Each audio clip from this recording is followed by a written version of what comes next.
બાળકો સરસ મજાનો ગુલાબ કરી દો. રામ રામ ને સીતારામ. નીચે બેઠેલા બાળકો શીખજો એટલે તમારો વારો આવી જાય. હા, મારા ઘટમાં બિરાજતા શ્રીનાથજી, યમુનાજી મહાપ્રભુજી. મારા ઘટમાં બિરાજતા શ્રીનાથજી, યમુનાજી મહાપ્રભુજી.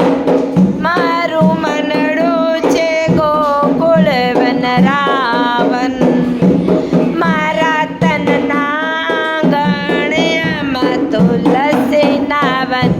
મારા પ્રાણ જીવન, મારા પ્રાણ જીવન. મારા ઘટમાં બિરાજતા શ્રીનાથજી, યમુનાજી મહાપ્રભુજી. ખૂબ સરસ.